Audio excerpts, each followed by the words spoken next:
अलका अपने ससुराल की बड़ी बहू थी, जिसकी शादी को 8 साल हो चुके थे। ससुर जी का निधन हो चुका था। घर में सासू माँ थी और ननद सोनल थी, जो शादी कर अमेरिका बस चुकी थी। छोटे देवर की शादी अभी हाल 6 महीने पहले हुई थी। अलका ने बड़ी होने के नाते घर की सारी जिम्मेदारी अपने हाथों में ले ली थी।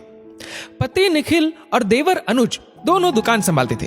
दोनों भाइयों में काफी सामंजस्य था। अनुज हमेशा अपने बड़े भाई को आदर देता था।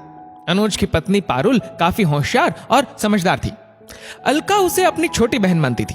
लगता ही नहीं था कि दोनों देरानी जेठानी होंगी। हर काम चाहे शॉपिंग का हो या घर का, दोनों मिलकर ही करती थी। इस बात को लेकर सास बहुत खुश थी। अपना समय सास पूजा पाठ में या फिर टीवी में प्रवचन सुनने अपने पोते पिंटू के साथ निकाल देती थी। हमेशा खुश रहती थी।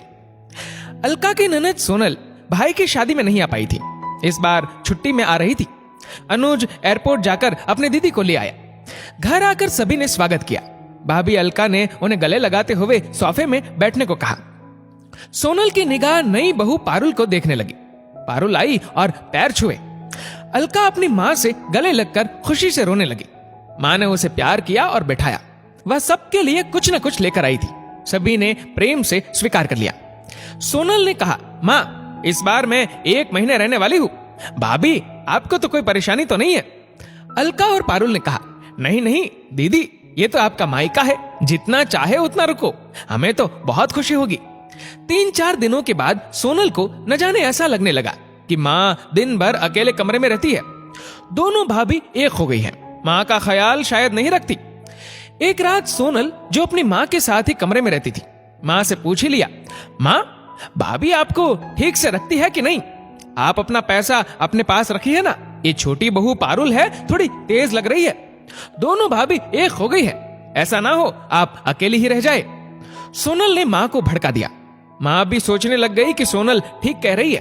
कहने लगी, दोनों बहुएं अपने मन का करती है, मुझसे कोई सलाह नहीं लेती। बेटे दोनों अच्छे हैं, पर वह भी अलका से ही सलाह लेते हैं। सोनल ने माँ से कहा, कल तुम किचन में खाना बनाना, धीरे धीरे तुम्हारा भी रौब चलने लगेगा। सुबह वह तैयार होकर पूजा कर किचन में आ गई और कहने लगी, आज मैं अपनी बेटी के लिए खाना बनाऊंगी, उसका मनपसंद। इतने में पारुल ने कहा, सासू जी, आप बताते जाइए, हम लोग खाना बना देंगे, आप परेशान मत हो। सासू माँ की भौं चढ़ गई और कहने लगी, अब मेरा इतना भी हक नहीं है कि मैं किचन में आ सकूं। अलका बात संभालते हुए बोली, ऐसा कुछ नहीं है माँ, हमारे होते हुए आप खाना बनाएंगे, अच्छा नहीं लगेगा। अब तो सासू माँ पैर पटकते हुए बाहर निकल गई। सोनल ने तीर छोड़ा और कहा, देखा ना, मैं कहती थी ना, वो दोनों आपको अकेला करना चाहती है। ऐसा ही हुआ। सोनल अपना काम कर चुकी थी। एक शाम अनुज और पारुल पिक्चर देखने निकल गए। तभी किचन में सोनल आई और अलका से कहा, अरे भाभी, आप खाना बना रही है? छोटी तो मजे से बाहर चली गई, उसे खाना बनाकर जाना था। अलका ने कहा, नहीं दीदी, ऐसा कुछ नहीं है, वह रोज मेरा साथ देती है। अभी नई नई शादी हुई है तो बाहर जाने का मन तो होता ही है। मैंने ही उसे जाने को कहा था। अब यहां तो सोनल की दाल गली नहीं, चुपचाप बाहर निकल गई। वह किसी भी तरह से दोनों में फूट पड़वाना चाहती थी, पर काम आसान नहीं हो रहा था। एक दिन सोनल ने पिकनिक जाने का प्रोग्राम बनाया। सभी तैयार हो चुके थे, पर मां ने कहा, मैं नहीं जाऊंगी क्योंकि पैरों में दर्द है। पर सोनल की जिद के आगे मां को जाना पड़ा। सभी ने बहुत मजा किया। घर आए तो मां की तबीयत खराब हो गई। अलका ने दीदी से कहा, दीदी, आप मां के पास रहिए, मैं और पारुल खाना बना देते हैं। अब तो सोनल को मौका मिल गया। क्या भाभी, आप मां की सेवा नहीं कर सकती? मैं तो पहले से ही जानती थी कि मेरी मां अब बोझ बन गई है। अलका रोने लगी और अंदर चली गई। इन 8 सालों में मैंने कभी मां की सेवा नहीं की, कभी मां को सांस नहीं समझा, हमेशा मां ही समझती रही। आज दीदी ने यह कहकर एक ही झटके में बहुत कुछ कह दिया। वह सोचने लगी। शाम को दोनों भाई आए। सोनल ने तो हंगामा मचा दिया था। कह दिया, आपको मां को नहीं रखना है क्या? दोनों भाई हक्के बक्के रह गए। ऐसा क्यों कह रही है दीदी आप? अनुज ने कहा, ऐसा कुछ नहीं है दीदी, हम आपको पूरी तसल्ली देते हैं कि मां हमारे पास बहुत मान से है। उसने आगे कहा। दोनों भाइयों को अपनी पत्नियों पर पूरा विश्वास था। सोनल चाहती थी कि इस हंगामे के बाद भाई भाभियों को डांटे, लेकिन ऐसा ना हुआ। अलका जानती थी कि दीदी खुद अपनी सास से अलग रहती है और हमें यहां आकर सिखा रही है, पर समझदार होने की वजह से कुछ ना बोली। आज मौन ही अलका की ताकत बना। सोनल न तो दोनों बहुओं में, ना दोनों भाइयों में और ना ही पति पत्नी में लड़ाई करवा पाई। सोनल ने देखा पूरा परिवार एक साथ है, मैं कितना भी उनमें फूट डालने की कोशिश करूं निरर्थक है। अलका जान चुकी थी कि दीदी मां को भड़का रही है और कई तरह से नुस्खे आजमा रही है, पर सब बेकार जाएगा। मां अपने कमरे में थी, इतने में पारुल आई और कहा, मां मैं तो कुछ महीने पहले ही आई हूं, पर अलका भाभी इतने सालों से आपके साथ है।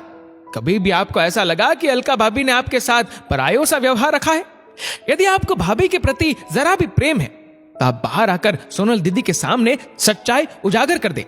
और यह कहकर वह निकल गई।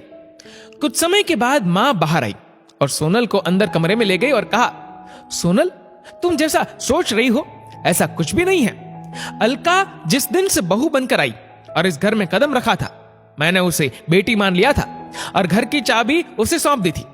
तुमने मुझे गलत करने को कहा और काफी उकसाया, मैं भी तुम्हारी बातों में आ गई थी, पर यह तो नई बहू पारुल ने मेरी आंखें खोल दी। घर की बेटी होते हुए भी तुम इस घर में फूट डाल रही थी। बेटी तो घर को जोड़ कर रखती है, पर तुम मुझे भी अलग करने का सोच रही थी। दोनों बहुएं मुझे मान सम्मान देती है। घर में बहू आ जाए तो सास को घर उन्हें सौंप ही देना चाहिए। समय बदलता है तो हमें भी बदलना चाहिए। बेटी तो ससुराल चली जाती है, लेकिन बहू अपना फर्ज निभाती है। मुझे मेरी बहुओं से कोई शिकायत नहीं। तुम भी सम्मान के साथ यहाँ रहो और अपनी भाभियों को भी प्यार और मान दो, ताकि मैं रहूं या ना रहूं तुम्हारा मायका सदा बना रहे। मायका भाई से ज्यादा भाभियों से होता है। इसके बाद सोनल ने सबक सीख लिया। परिवार तभी एक साथ खुश रहता है जब सदस्य एक दूसरे को समझे। दोस्तों, ये कहानी लिखी है पायल धाबलिया ने। आपके इस वीडियो के बारे में क्या राय है नीचे कमेंट करके जरूर बताएगा। और वीडियो अच्छा लगा हो तो इस वीडियो को लाइक करेगा, शेयर करेगा ज्यादा से ज्यादा लोगों तक। और ऐसी और भी इंस्पिरेशनल वीडियोस के लिए सब्सक्राइब करें हमारे यूट्यूब चैनल को और फेसबुक पर फॉलो करें हमारे पेज को। धन्यवाद।